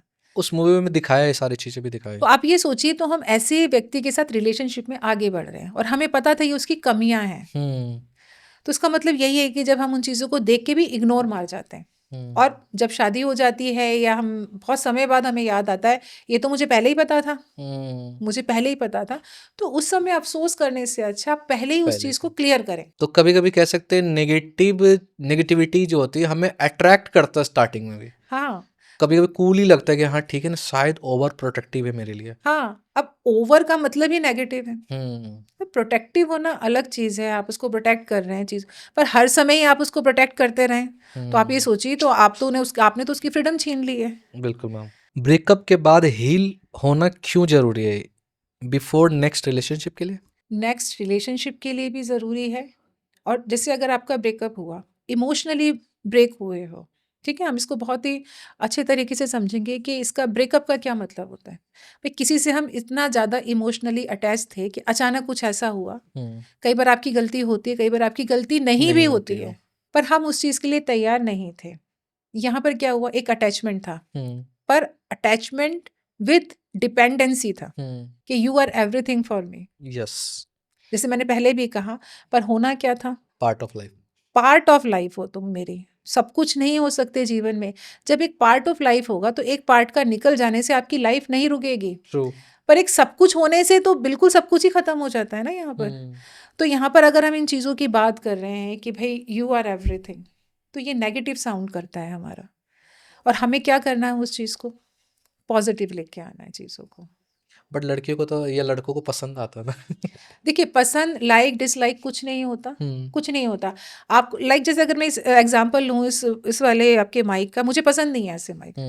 आप बोलो नहीं नहीं, मैं तो इतने शूट करता हूँ इसमें तो बड़े बड़े सेलिब्रिटीज आए, ये है वो है, कंपनी का है, मुझे नहीं पसंद है। मैं गलत थोड़ी ना हूँ, ना आप गलत हैं, हमारे देखने का तरीका है उस चीज़ को। तो लाइक और डिसलाइक, बहुत लोगों को रोजेस पसंद है, जो आप आजकल अब बहुत ज़्यादा बिकने शुरू हो जाएंगे इस सीज़न में। बहुत लोगों को नहीं पसंद है रोजेस, उसकी स्मेल से उनका ऐसा लगता है कि यार तो सच में स्मेल है, वो खुशबू नहीं आ रही है, बदबू आ रही है। बहुत लोग होते हैं जिनको एलर्जी हो जाती है। तो क्या गुलाब में कमी है? नहीं, आपकी पसंद। तो डिसलाइक और लाइक जैसी कोई चीज़ें दुनिया में नहीं होती, बस वो हमारी सराउंडिंग्स में फिट नहीं है। सबका अपना अपना सबका परसेप्शन। अपना अपना परसेप्शन है। सेल्फ लव और रिलेशनशिप बैलेंस का प्रैक्टिकल फॉर्मूला क्या है? Okay, self love. देखिए, सेल्फ लव अपने से प्यार करना, अगर इसका एक लिटरली मीनिंग हम बोले, पर अपने से प्यार करना, जब ज़्यादा ही प्यार करेंगे तो बीमारी भी हो जाता है। सेल्फ लव का मतलब होता है, सबसे पहले आप अपने आप को रेस्पेक्ट देना सीखिए। आप जैसे हैं, जहाँ हैं, जो भी करते हैं, उसके लिए प्राउड फील कीजिए। आपके कलर को लेके, आपकी हाइट को लेके, आपकी फैमिली को लेके, आपकी पढ़ाई लिखाई को लेके, पहले अपने आप को तो रेस्पेक्ट दीजिए आप। रिलेशनशिप में क्या होता है कि कई बार अगर टॉक्सिक रिलेशनशिप है आपकी, तो क्या होगा कि दूसरा आपको ओवर पावर करने की कोशिश करेगा, क्योंकि वो आपको कुछ ऐसे वर्ड्स हैं, जैसे लव बॉम्बिंग, आपने सुने होंगे, बहुत सारे ऐसे वर्ड इस्तेमाल हो रहे हैं कि जानबूझ के आपको ये चीज़ें समझाई जाती हैं। जी जी जी, ठीक है ना, ये साइकोलॉजिकल इम्पैक्ट डालने के लिए किया जाता है आपके ऊपर, पर एक एज में हमें पता नहीं लगता ये चीज़ें, ठीक है ना। सो हम इन चीज़ों से हमें बचना चाहिए, और इन चीज़ों को हमें समझना चाहिए कि कैसे वर्क कर रही होती हैं चीज़ें। और जो आपके पेरेंट्स हैं, ऑब्वियसली उनका भी बहुत बड़ा रोल होता है, ये आपके जो दोस्त हैं ट्रू, बहुत बड़ा रोल है उस चीज में आपके जीवन में। एक तो काफी फिल्मी फिल्मी क्वेश्चन तेरे इश्क में जैसे इंटेंस लव पैशन है या ऑब्सेशन? अच्छा ठीक है क्योंकि देखिए वो मूवी देखोगे भी ना तो हाँ बिल्कुल अलग ही साउंड कर रहा है, हाँ मतलब बहुत सालों बाद इस टाइप की मूवी आई है कुछ हाँ। जिसमें अग्रेशन और रिजेक्शन भी कह लो स्ट्रीम लेवल पे है। तो कबीर सिंह आप भूल गए हैं शायद कबीर सिंह में तो था ना कि लड़की कन्विंस हो गई थी ना, हाँ मतलब प्रोटेक्टिव नेचर था। हाँ। इसमें तो ऐसा था ना कि आगे से कुछ भी रिस्पॉन्ड नहीं था। तो आपने देखी है मूवी, जी समझ में आ गई? हाँ। सो देखिए यहाँ पर एक रिलेशनशिप दिखाया जा रहा है, ठीक है। शुरुआत जब मूवी की आप देखते हैं तो जो जो फिल्म का लीड हीरो था वो नहीं एक्सेप्ट करता उन चीज़ों को, नहीं उसको पसंद था, पर वो लड़की क्या करती है, जानबूझ के वो चीज़ें करती क्योंकि उसको उसकी ज़रूरत है अपने काम के लिए, उसको यूज़ करती है वो, बट वो अपनी बाउंड्रीज क्लियर करती है वहाँ पर करती है, हाँ बोलते तो कि थी। भाई ये नहीं चल रहा है, ऐसा नहीं कुछ होने वाला, तो True. थोड़ा क्लियर रहना। पर यहाँ प्रॉब्लम क्या आ रही है कि उस लड़की को पता था और वो ये भी जानती थी कि वो लड़का बहुत गुस्से वाला है, वो कुछ भी कर सकता है, किसी भी हद तक जा सकता है, तो उसको क्या करना था वहाँ पर, वो चीज़ें स्टॉप करनी थी। पर क्योंकि ये फिल्म है, ये ड्रामा है, चलने दिया। हाँ, तो उसको चलने दे, एक मूवी की तरह ही हमें मूवी देखनी चाहिए। पर आपके पार्टनर में अगर ये चीज़ें हैं तो हमें उसको वहाँ स्टॉप करना चाहिए या उसको हीरो या हीरोइन बना देना चाहिए? ये भी रेड फ्लैग ही हो गया। ये भी रेड फ्लैग है। ट्रू। वो कुछ भी कर रहा है या जो भी वो ले रहा है, अल्कोहल ले रहा है या शराब पीने के बाद सड़कों के ऊपर जो वो कर रहा है, या उसके बाद लास्ट सीन इस जो मूवी का आता है जब वो जॉब भी करता है, तो जॉब भी कैसी करता है वो, मरने के लिए जॉब की जाती है कि कोई नहीं मैं इसमें मर जाऊंगा, पर किस लिए, तेरे इश्क में। सो यू नो वो जो एक टैग होता है ना, डू द इश्क बेबी। सो ये जो चीज़ें चलती हैं ये टॉक्सिक रिलेशनशिप है जहाँ पर उस दूसरे को आप कंट्रोल करने की कोशिश कर बट रहे हो। इस चीज में ये भी था ना मैम, उसके पास खोने के लिए कुछ नहीं था, जो एक था वो जैसे फादर था उसका, तो फादर भी। और एक चीज तो और लगता है डायरेक्टर को बोलना चाहता, लड़के को गरीब क्यों ही दिखाते हो यार। इतना भी गरीब मत दिखाओ। मतलब इस लेवल पे दिखाया कि वो वाराणसी गया था शायद, है ना, वाराणसी गया और बिल्कुल ऐसे सिचुएशन कर दिया कि किसी को भी लग रहा तरस आ रहा है, मतलब छोड़ो उसको, दूसरी लड़की आ जाती। देखिए रिजेक्शन एक सबसे बड़ा इस मूवी का, जो मैंने भी देखी थी ये मूवी, रिजेक्शन, उसको रिजेक्शन से डर था। उसका मतलब था जो मैंने कह दिया वो फाइनल है, जो मैंने कह दिया वो ठीक है। अभी जब मैं बार बार एक चीज को रिपीट कर रही हूँ, you are the part of my life, तो जब आप एवरीथिंग बना देते हैं उसको, तो जब वहां से कुछ प्रॉब्लम क्रिएट होगी तो आपको तो परेशान करेगी ही करेगी ना। सो पर अगर आप किसी को पार्ट बनाते हैं तो वो आपको दुखी नहीं करेगी। अगर वो ये सोचता कि ठीक है उसने भी मेरे को यूज किया, बात खत्म करो, अब मुझे उससे कोई मतलब नहीं, मैं अपना यूपीएससी निकाल रहा था ना वो जी, वहां तो हुआ नहीं, पर वो उसे एक बदला लेना था, उसको दिखाना था, पर हुआ क्या एंड में? बट यूपीएससी लेता तब बदला होता ना। नहीं, वही तो मैंने कहा, अगर ये भी एक तरीका होता है, अगर किसी को हमें छोटा दिखाना है या किसी को कम करना है, अपनी लाइन को ऊपर कर दो ना, अपने आप को बड़ा कर दो ना। हम उसे मिटाने में क्यों लगे हुए हैं, उसको तकलीफ देने में क्यों लग रहे हैं? उसकी लाइन अगर इतनी है तो हमें अपनी लाइन इतनी बड़ी कर देनी चाहिए। ये भी एक तरीका होता है। अब मैं तो मर के ही दिखाऊंगा, तो वो लास्ट में जो दिखाया गया वो यही है, गुस्सा दिखाया गया है, रिजेक्शन बर्दाश्त नहीं थी उसको कि कोई उसे रिजेक्ट कर दे। वो हीरो था ना, पर ऐसे लोगों को हम हीरो मानते हैं, पर सबको समझना चाहिए फैंटेसी वर्ल्ड है, ये बट मूवी रियल है। प्रैक्टिकल पर सच में वो रिजेक्शन था, वो रिजेक्शन था, उसको बर्दाश्त नहीं है, उसको लगा मैं। बट वो तो एक्सेप्ट कर चुके थे ना। कौन? एंड में तो लड़की ने एक्सेप्ट कर चुकी थी। उसे गिल्ट था, ओह, एक्सेप्टेंस तब भी नहीं थी, उसे सिर्फ गिल्ट था कि मेरी वजह से या मेरे कुछ कामों की वजह से वो जो लड़का था उसको प्रॉब्लम क्रिएट हुई, और इस हद तक हो गई कि उसके फादर की डेथ हो जाती है या जो भी क्योस वहाँ पर हुए हैं। एक्सेप्टेंस तब भी नहीं था उसको। जब गिल्ट में आप रहते हो ना तो आपको लगता है कि मैं इसके लिए क्या कर जाऊं। तो ये बहुत अच्छी मूवी है, पर मैं सभी को बोलूंगी जब ये मूवी आप देखें तो एक मूवी की तरीके से देखें। ये भी एक रेड फ्लैग है। आप जानते हैं कि एक तरफ से सिर्फ इतना ज्यादा हो रहा है, पर आप उसको कंट्रोल नहीं कर रहे, उसको रोक नहीं रहे, उसको होने दे रहे हो। और जब उसका एंड रिजल्ट आएगा फिर क्या होगा, जिसको आप डिप्रेशन कहते हैं, गिल्ट फीलिंग कह रहे हैं, एंग्जाइटी इश्यूज कह रहे हैं, या और भी जो डिसऑर्डर्स हो जाते हैं सप्रेशन की वजह से, आप कैसे कंट्रोल करोगे जब तक आप उसको उसी समय, जबकि आपको दिख रहा था, आपने रोका ही नहीं उसको। ट्रू। तो ये इस फिल्म का एक मैसेज भी है। ये कबीर सिंह जैसी मूवीज जो आती हैं, या आपकी एक मूवी मुझे याद है जहाँ तक, एनिमल, जी, उसमें कैरेक्टर दिखाया है कि जो हीरो है वो अपने फादर से बहुत प्यार करता है, पर जो प्रमोशन मूवी की होती है वो इस तरीके से की गई कि प्यार है पिता के प्रति, कि वो अपने पिता को दुखी नहीं देखना चाहता, उसको आगे बढ़ाना चाहता है और उसके लिए सब कुछ करना चाहता है। पर आपको नहीं लगता वो प्यार नहीं था, वो ऑब्सेशन था, मार देना, काट देना लोगों को, और क्या कर रहा था उसने अपनी लाइफ उस बर्बाद मूवी का की। तो एक्सट्रीम लेवल था वायलेंस का। तो हम जब ऐसी मूवीज देखते हैं तो हमें क्या लगता है कि सही है, सैयारा जैसी मूवीज आ जाती हैं बीच बीच में। सो देखिए ऑब्सेशन क्या है, जुनून है, ये भी एक रेड फ्लैग होता है। आप समझ रहे हैं उसका नेचर ऐसा हो रहा है, पर शुरुआत में ही आप उसको रोक नहीं रहे, उसको समझा नहीं रहे, उसको होने दे रहे हो कि कोई नहीं। कुछ लोग तो मैंने ये कहते सुने कि जो भगवान चाहता वही होता है। तो फिर आप कमियां निकालना बंद कर दीजिए ना। वो भी भगवान ही चाह रहे हैं। पर भगवान उसके लिए नहीं चाह रहा वो। वैसे क्या लगता है, और इस मूवी का बनाने के पीछे का पर्पस क्या होगा, डायरेक्टर का क्या सोच होगा इस मूवी को दिखाने का?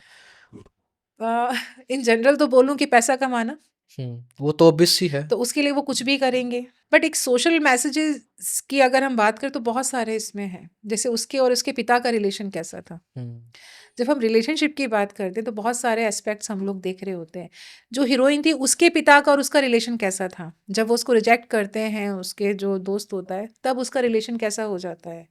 फिल्म यही दिखाने की कोशिश करती है यहाँ पर कि ठीक है रिलेशनशिप अच्छी चीज़ है, पर किसी को आप यूज़ मत कीजिए। और कहीं अगर रेड फ्लैग जैसी चीज़ें आपको समझ में आ रही हैं कि भाई मैं इसको बदल नहीं सकती। मुझे अभी भी याद है कि वो एक शायद स्टेज पे जाती है और वो कहती है कि मैं बदल दूंगी। कभी ऐसा नहीं होता, आप किसी को बदल नहीं सकते। फॉर एग्जाम्पल अगर कोई लड़की या लड़का शादी नहीं करना चाहता, आपको क्या लगता है हम काउंसलिंग से उसको क्या समझा देंगे, मैनिपुलेट कर देंगे कि शादी कर लो? मैनिपुलेशन हमेशा काम नहीं करती है, पर काउंसलिंग का मतलब होता है क्लियर करना चीज़ें, क्लियरिटी लेके आना, ना कि परसुएशन है उसको समझाना बुझाना आपको शादी करनी है। ये क्यों? उसकी अपनी इच्छा है, तो हमें उसे वो करने देना चाहिए। और हमें पता लग रहा है कि ये बच्चा उस चीज़ के लिए नहीं है, वो नहीं अग्री कर रहा है, तो आप कौन है? पर क्लियरिटी होना बहुत ज़रूरी है कि आप ये फैसला ले रहे हैं तो क्यों ले रहे हैं। और उसको ये क्लैरिटी है तभी वो गया भी है काउंसलिंग के लिए कि ताकि मेरा आंसर यहीं से शायद आए। पर उसने उसको गलत इंटरप्रिटेट किया कि मैं इसको बदल दूंगी, मैं इसका गुस्सा खत्म कर दूंगी, पर गुस्से की वजह भी तुम ही थी। तो ये जो आज के बच्चे हैं ये बहुत अच्छे से समझते हैं इन चीज़ों को। और मुझे लगता है कि अगर एक सोशल मैसेज की तरह इसको लिया जाए कि भाई रिलेशनशिप में कहाँ आपको रुकना चाहिए, कहाँ आगे बढ़ना चाहिए, कहाँ शादी तक चीज़ें जानी चाहिए, वो शायद आपको क्लियर कर रही है ये मूवी। मतलब नेक्स्ट पे नहीं रुकना है कि यार नेक्स्ट देखेंगे क्या हो सकता है। हाँ, है ना, शायद यहीं पे स्टॉप कर सकते हैं। हम लोग कई बार ये प्रिटेंड कर लेते हैं कि लाइक चलो ठीक है नेक्स्ट देख होगा तो कुछ देखेंगे। अरे नेक्स्ट 5 साल बाद हो जाए, 7 साल बाद हो जाए, फिर क्या तुम वहाँ देखने लायक भी ना रहो शायद, है ना। बिल्कुल बिल्कुल। कुछ और साथ साथ में जैसे ये तो सिचुएशन एक मूवी को हमने देखा। कई बार आप देखोगे कि ना टारगेट किया जाता है लड़कियों को कॉलेज में या ऐसे कि हर किसी का ड्रीम गर्ल होता है। तब उनको ये नहीं पता होता है कि इसकी उसकी लाइक डिसलाइक क्या है, लेकिन एक टारगेट होता है कि नहीं यार मुझे ना इस लड़के के साथ रिलेशनशिप में रहना है। तो ऐसे में जो एक जाल कह लो बुना हुआ होता है लड़कियों के लिए, तो उनको वो कैसे समझ पाए कि ये क्या हो रहा है उनके साथ सिचुएशन। देखिए आप एज का फ़र्क पड़ता है, आपकी सराउंडिंग्स का फ़र्क पड़ता है, आपकी फैमिली का आपके ऊपर फ़र्क पड़ता है, हर चीज़ का फ़र्क पड़ता है। जब आप रिलेशनशिप की संबंधों की बातें करते हैं तो हमेशा जब एक स्कूल लाइफ है, ये कॉलेज लाइफ है।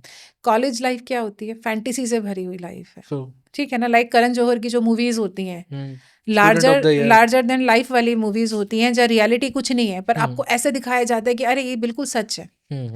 अभी क्या होता है यहाँ पर सोशल प्रेशर होता है, आपका पीयर प्रेशर रहता है, आपके दोस्तों का इतना प्रेशर आपके ऊपर रहता है कि नहीं नहीं अच्छा उनका भी है तो मेरा भी होना चाहिए। और मैंने क्या कहा, फिजिकल जो अट्रैक्शन होता है सबसे पहले वो आपको सबसे ज़्यादा जो अट्रैक्ट करता है, देन उसके बाद आप और चीज़ें सोचते हैं। पर क्या आप उतना सोच पा रहे हैं? नहीं, आपको पता ही नहीं लगता। इसलिए आज आए कल आए, छोड़ दिया रख दिया, कोई फ़र्क नहीं पड़ता बच्चों को आज के समय में। और मुझे लगता है शायद ये ठीक ट्रेंड भी है। ये शायद मुझे नहीं कहना चाहिए, पर ठीक है अगर आपको लग रहा है कि इससे मेरी नहीं बन रही है या मेरे हिसाब से चीज़ें नहीं है, तो बेटर है कि उस चीज़ को कैरी फॉरवर्ड करने की बजाय अगर मैं उसको वहीं स्टॉप कर दूँ कि ठीक है भाई तुम अपना देखो मैं अपना देख रही हूँ, बात खत्म हो जाती है। क्यों मैं उसको उठाऊँ? एक मूवी थी शायद आशिकी 2 शायद, जिसमें वो बहुत ज़्यादा अल्कोहल लेता है पर फिर भी वो नहीं मैं तो उसके लिए कुछ भी कर दूंगी। ये भी तो टॉक्सिक रिलेशनशिप थी। पर love is equal to pain, sacrifices, वो पैरेलल ही चलता है। ये हमें समझाया जाता है, पर लव का मतलब ये नहीं होता। प्यार का मतलब समर्पण होना चाहिए। आपने दे दिया और बात खत्म हो जाती है, और अगर हमें नहीं समझ में आ रहा तो हम उसे वहीं रोक दें। वैसे काउंसलिंग में कोई ब्रेकअप कराने के लिए आया है क्या आपके पास? नहीं, ज़रूरत नहीं पड़ती, वो खुद ही कर लेते हैं। अच्छा, इस चीज़ के लिए ज़रूरत नहीं होती ना किसी को। नहीं, किसी को ज़रूरत नहीं है। साथ-साथ मैम ये भी बता दो, ये डार्क साइकोलॉजी क्या होता है? अच्छा, आप किस संदर्भ में पूछ रहे हैं? रिलेशनशिप के हाँ, संदर्भ में? रिलेशनशिप में। जी। ठीक है।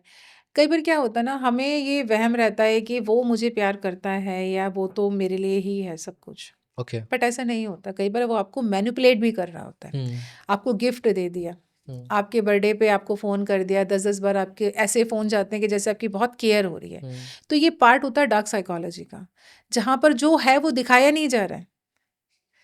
पर वो आपको ऐसा प्रिटेंड करते हैं, जो लोग बोलते हैं कि एक्स्ट्रा मैरिटल अफेयर, मैं इसका एक एग्जांपल ले सकती हूँ, पर अपनी वाइफ को वो यही बताएँगे कि तुमसे अच्छा तो कोई है ही नहीं, हाँ, दुनिया में तुम ही यही है। सब कुछ हो। हुँ, पर जैसे वो घर में घुसते हैं अपने, बिल्कुल एक अच्छे सिंपल हस्बैंड होते हैं, आपका हर कहना मानेंगे, घुमाने भी ले जाएँगे, पैसा भी खर्च करेंगे। पर बैक में क्या चल रहा होता है कि मुझे फ़ोन करना है, मुझे कहीं और प्लानिंग करनी है उन चीज़ों को लेके। यू नो मैनिपुलेशन होता है ये सब। हुँ, पर हमने दूसरे वाले को क्या एहसास दिला रखा है कि नहीं, नहीं, अरे मैं ही सब कुछ हूँ तुम्हारे लिए, या तुम ही मेरे लिए सब कुछ हो।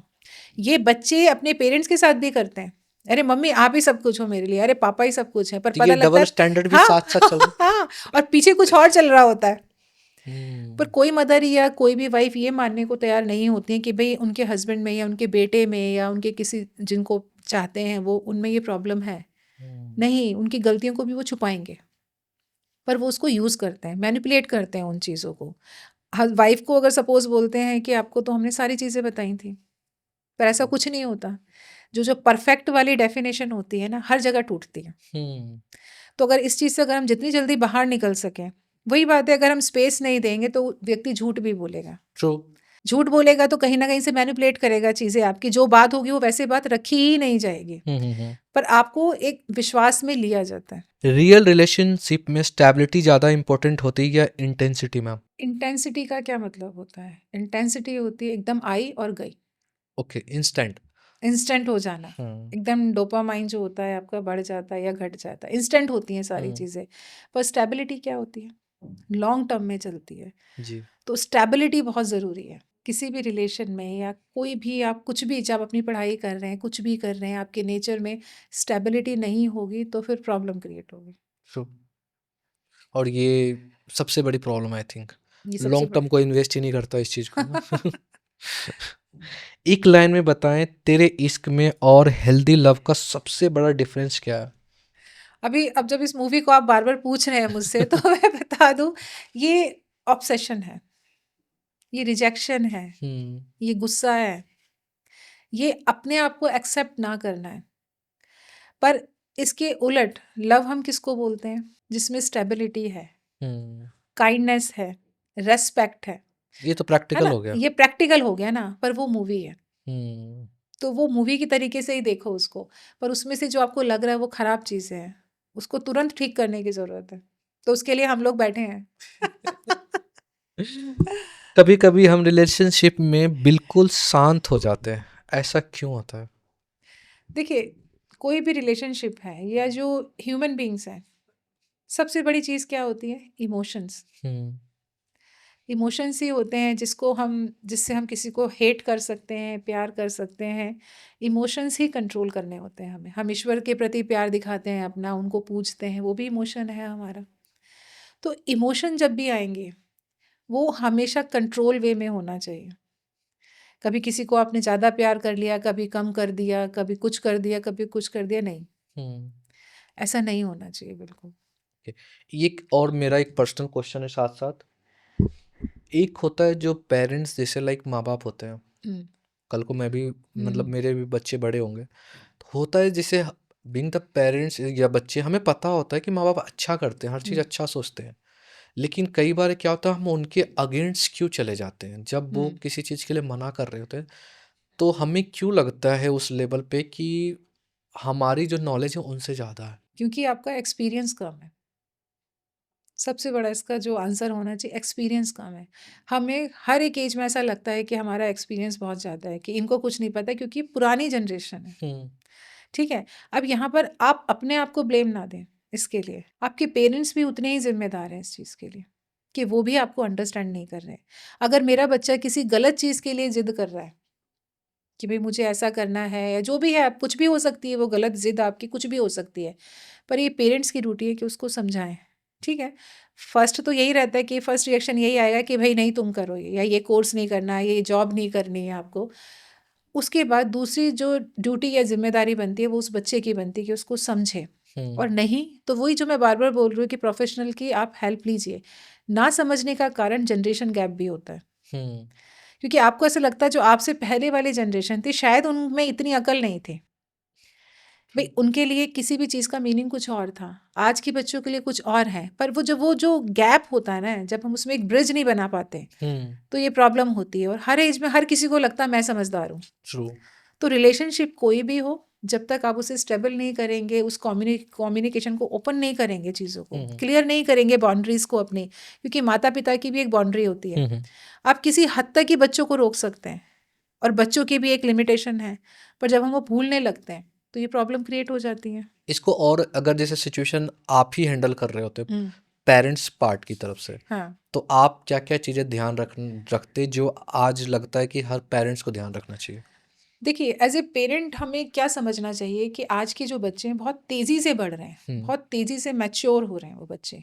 और ऐसा नहीं है हम उनको बोलते हैं कि ये तो ये हैं, ये तो वो हैं, नहीं, वो बहुत इंटेलिजेंट है। एक एनर्जी है, मैं बार बार बोलती हूँ, उसको हमें यूज़ करना आना चाहिए, हमें उसे संभालना आना चाहिए। आपके ज़माने में बहुत सारी चीज़ें नहीं थी, आपका स्ट्रगल हो सकता है बहुत ज़्यादा हो किसी चीज़ को पाने में, पर आज के बच्चों का नहीं है। तो पहले तो आपकी अंडरस्टैंडिंग अच्छी होनी चाहिए, ना कि ब्लेमबाजी हो कि भाई तुम तो ऐसे हो, तुम्हारी तो जनरेशन में ही ये है, खाली बैठे तुम फ़ोन चलाते रहे तो ये है, नहीं बोलना चाहिए। आप अपनी अंडरस्टैंडिंग अच्छा कीजिए। और किस चीज़ के ऊपर कॉन्फ्लिक्ट है, ज़्यादातर करियर के ऊपर होता है, शुरू में जो प्रॉब्लम रहती है कि बच्चा कुछ और चाहता है, तो आप बच्चों के साथ ऐसे बिहेव कीजिए कि भाई आपने कोई सपोज़ मुझे कोई करियर बताया और मुझे नहीं पसंद है, तो उस बच्चे से पूछिए कि आप मुझे बताओ कि आपने ऐसा क्यों चुना है, आपको ऐसा क्यों लगता है। और आप अपने बच्चों को ये भी बताइए कि हम क्यों चाहते हैं कि आप ये बनिए, क्या है इसमें, फाइनेंशियल ग्रोथ बहुत अच्छी है, या आपके मेंटल हेल्थ अच्छी रहेगी इसमें, या जो भी आप देख रहे हो, या हम हमारे जो रिश्तेदार हैं आप उनसे ऊंचे निकल जाओगे, उनसे ये एक बहुत बड़ी या फिर प्रॉब्लम। इंडिविजुअल स्ट्रेंथ आपकी अच्छी है, आपकी स्ट्रेंथ अच्छी है कि भाई आप गुड लुकिंग है, और बच्चा कहता है मुझे मॉडलिंग में जाना है, तो पेरेंट्स बोलते हैं मॉडलिंग क्यों, वहाँ ये है वहाँ वो है, आप बताइए। तो जब हम उनसे बातचीत करते हैं तो मैं भी उनको एज ए पेरेंट भी उनको मैं यही बोलूँगी कि उनको अंडरस्टैंड कीजिए पहले, रादर देन कि सीधा ही उनको मना कर देना चीज़ों को लेके, ताकि उनके अंदर ये विश्वास जागे कि मेरे पेरेंट्स ने एक्चुअली मुझे समझा तो सही, कम से कम एटलीस्ट सुना तो सही मुझे। अगर आपको हो सकता है धीरे धीरे खुद एहसास हो जाए कि शायद वो मेरे लिए नहीं है, पर एकदम मना कर देना, वो जो रिजेक्शन है ना, वो कोई नहीं झेल पाता, तो पेरेंट्स को भी झेलनी होगी। और एक लिमिट तक अगर बच्चे नहीं सुन रहे हैं तो उनको जाने दीजिए, वो जो मैं इमोशनल स्पेस की बार बार बात करती हूँ वो उनको दीजिए, उनका राइट है वो, और यकीन मानिए वो अच्छे डिसीजन ले रहे हैं लाइफ में। तो आपको स्टॉप होना चाहिए, ये एक रेड फ्लैग है, जब बहुत ज़्यादा बहसबाजी हो रही है तो आप उन्हें छोड़ दीजिए थोड़े टाइम के लिए। आज की सिचुएशन को देखते हुए आपको क्या लगता है सबसे ज़्यादा नीडी कौन है जिनको हमें एडवाइस देनी चाहिए और क्यों देनी चाहिए? अच्छा इसका अगर मैं आंसर करूँ तो मुझे लगता है सबको ज़रूरत है, पर अगर मैं सबसे ज़्यादा उनसे पूछूं तो वो कहेंगे हमें तो ज़रूरत है ही नहीं। तो कुछ कॉमन जो चीज़ें आपको दिखती हैं कि लोग एक्सेप्ट नहीं करते? एक्सेप्टेंस है ही नहीं है। यू नो, हम किसी चीज़ का फैसला ले रहे हैं, अब हम जैसे मैं खुद डीएमआईटी करती हूँ, करियर काउंसलिंग कर रही हूँ, काउंसलिंग के साथ मेंटल हेल्थ से प्रैक्टिस करती हूँ, एनएलपी करती हूँ साथ में, ये जितने भी मॉड्यूल्स हैं आप क्यों करते हैं, ये सबको जब हम मिला के चीज़ें कर रहे होते हैं, काउंसलिंग सेशन कर रहे होते हैं, तो हम आपकी एक मेंटल इमेज देख रहे होते हैं, किसी चीज़ के प्रति आपने क्या क्या परसेप्शन है आपका किसी भी चीज़ को देखने का। तो हम ये सारी चीज़ें मिला के उस तरीके से आपके साथ थेरेपी करते हैं चीज़ों को करने के लिए। फॉर एग्जांपल एक थेरेपी होती है कि जिसमें जब आपको बहुत गुस्सा आता है, किसी चीज़ पे गुस्सा है, कुछ करना चाहते हैं, आप अपने अकेले कमरे में चले जाइए, कोई ऐसा अपना कोना बना लीजिए घर में, या कोई ऐसा रूम जहाँ पर अपनी पूरी एनर्जी वेस्ट करनी है आपको, जाके गालियाँ बकनी गालियाँ बकिए, डांस करना डांस कीजिए, एक्सरसाइज करने करिए, उस चीज़ को बाहर निकालना है। जब वो आप आधा घंटा 1 घंटा कर लेंगे तो एकदम शांत हो जाते हैं। अब बॉडी में एनर्जी ही नहीं है आपको, तो आप कैसे बात करेंगे, वो दिमाग में आएगा ही नहीं, क्योंकि आपने अपने आप को इतना थका लिया है, तो अब मन शांत हो जाएगा आपका। ठीक है, तो जब हम काउंसलिंग सेशन में ये चीज़ें देख रहे हैं, नीड आपको हमेशा रहती है, आप कभी भी जाइए अपनी माँ के पास तो हमेशा आप रो भी पड़ेंगे ना, तो अच्छा मेरा बेटा, एक इमोशन निकल के आता। जब बेशक आप उनसे गुस्सा हो या वो आपसे गुस्सा है, इमोशन आ रहा है यहाँ पर चीज़ों को लेके। तो ज़रूरत सबको है, पर एहसास क्या होता है ही नहीं। हमें लगता हम सही हैं, पर जहाँ भी लगे कि नहीं, कहीं भी कॉन्फ्लिक्ट आ रहा है, चाहे करियर को लेके, चाहे रिलेशनशिप को लेके, या आपकी फिजिकल मेंटल हेल्थ को लेके, कई बार ऐसा होता है साइकोसोमेटिक डिसऑर्डर्स होते हैं, हमें ऐसा लगता है हमारा बीपी शूट अप हो रहा है, हमारा हार्ट की प्रॉब्लम हो रही है, या हमें कोई भी दिक्कतें हो रही हैं, शायद हम ये खाते हैं वो खाते हैं, पर हम स्ट्रेस को कहीं देखते ही नहीं है। और हर चीज़ का कारण ही स्ट्रेस है। तो अगर हमें इतनी समझ आ जाए कि नहीं, हमें ज़रूरत है किसी की, तो आप जाएंगे ना। पर इसको हम स्कूल लेवल से स्टार्ट कर सकते हैं कि हमें कब पता लगेगा कि हम फिट नहीं हैं कहीं पर, या हम प्रॉब्लम में हैं। तो ज़रूरत सबको है, क्योंकि अपनी ईगो के आगे हम किसी को इम्पोर्टेंस नहीं देते हैं। Thank you so much ma'am. Thank you Sudhanshu ji. क्योंकि ना रिलेशनशिप मुझे लगता है कि एक ऐसा टॉपिक कह लो, या आज की जो सिचुएशन की डिमांड इतनी है, और कितनी चीज़ें, कितनी लेयर्स है इनके अंदर। मुझे लग रहा है जैसे मैं समझता था एक समुद्र है, समुद्र के अंदर ही बहुत ही डीप चीज़ें हैं। बट रिलेशनशिप को जब जहाँ तक मैं ऑब्जर्व किया हूँ ना, मुझे लगता काफ़ी डीप है, और कितनी लेयर है। कई बार चीज़ें ना हमें पता ही नहीं चलता हो रहा होता है, और जब हम डिस्कशन करते हैं तो उस ड्यूरेशन ना हमें पता चलता है यार ये वाली चीज़ें तो हमारे साथ भी हो रहा है। तो मे बी जो भी इस शो को देखेंगे साथ साथ मे बी रिलेट करेंगे अपने प्रॉब्लम के साथ, और सॉल्यूशन भी निकालेंगे खुद। हाँ, नहीं बट तो हम लोग हैं ही। बट बिल्कुल मैं एक बात कहूँगी, जी। रिलेशनशिप को आप थोड़ा सा सीरियस लें। हर एज में आपके सोचने का तरीका अलग होता है, पर सबसे पहले अगर कोई प्रॉब्लम है, कोई कॉन्फ्लिक्ट है किसी भी चीज़ को लेके, पहले तो आप कम्युनिकेशन को ओपन रखिए हमेशा। हमेशा हमेशा, चाहे आपके वो पेरेंट्स हैं, चाहे आपके रिश्तेदार हैं, आपकी वाइफ है, आपके हस्बैंड हैं, बच्चे हैं, आप उसको जितनी जल्दी रिजॉल्व कर लेंगे उतना अच्छा होगा। आप उससे बहुत सारी बीमारियों से बचे रहेंगे। और अगर कोई अनफॉर्चुनेटली कोई ब्रेकअप होता है, या आप नहीं, अपने पेरेंट्स से भी आपकी नहीं बन रही है, या कुछ चीज़ें ऐसी हुई जो आपने एक्सपेक्ट नहीं की थी चीज़ें, बट हुई फिर भी वो आपके साथ, तो इस चीज़ को मानिए कि कुछ चीज़ों को हमें जाने देना चाहिए। और कभी भी आपके बीच में कोई कॉन्फ्लिक्ट होता है तो पुरानी बातों को दोहराने से अच्छा जो अभी करंट में जो चीज़ें हुई उसके बारे में डिस्कस कीजिए, मेडिटेशन कीजिए, योगा कीजिए, और अगर आपको कॉन्फ्लिक्ट कहीं भी दिखता है तो प्रोफेशनल्स की हेल्प लीजिए आप। बिल्कुल, और आईडी नीचे मेंशन है। Thank you thank you ma'am. Sudhanshu ji.